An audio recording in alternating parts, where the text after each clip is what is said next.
साथियों, आप सभी का इस प्लेटफॉर्म पर स्वागत है।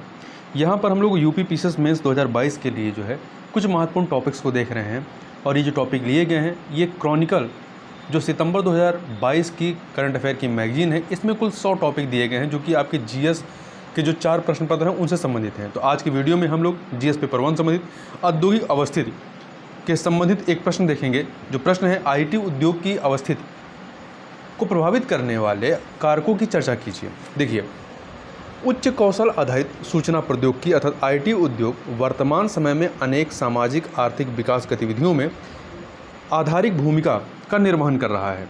इंटरनेट के बढ़ते प्रयोग के पश्चात अर्थव्यवस्था का कोई भी क्षेत्र जो है वो सूचना प्रौद्योगिकी से अछूता नहीं रह गया है। भारत के सकल घरेलू उत्पाद जीडीपी में इसके योगदान में लगातार वृद्धि हो रही तथा वर्ष 2020 में भारत के सकल घरेलू उत्पाद में आईटी उद्योग की हिस्सेदारी लगभग 8% थी।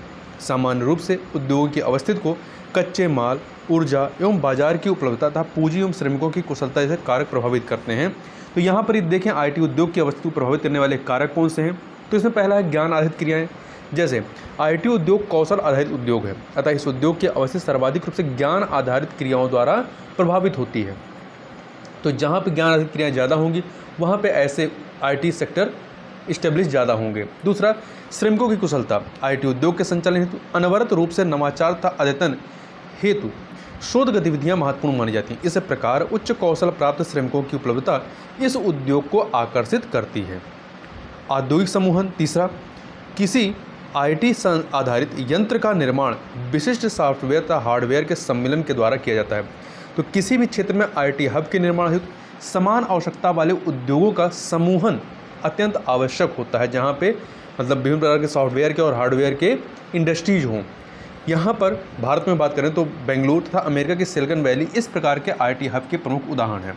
अगला है पूंजी की उपलब्धता। नवाचार एवं शोध गतिविधियों में व्यापक मात्रा में पूंजी की आवश्यकता होती है। यही कारण है कि इस प्रकार के उद्योगों का विकास अमेरिका तथा यूरोप जैसे विकसित देशों में अधिक हुआ है, जहाँ पे फंड की या वित्तीयन की कोई दिक्कत नहीं है। इसके अतिरिक्त सरकारी नीतियाँ भी इसके मतलब अवस्थित के लिए एक महत्वपूर्ण कारक के रूप में कार्य करती हैं। तो ये पूरा इस प्रश्न का उत्तर था। इस वीडियो में बस इतना ही। मिलते हैं नेक्स्ट वीडियो में, तब तक के लिए बहुत बहुत धन्यवाद।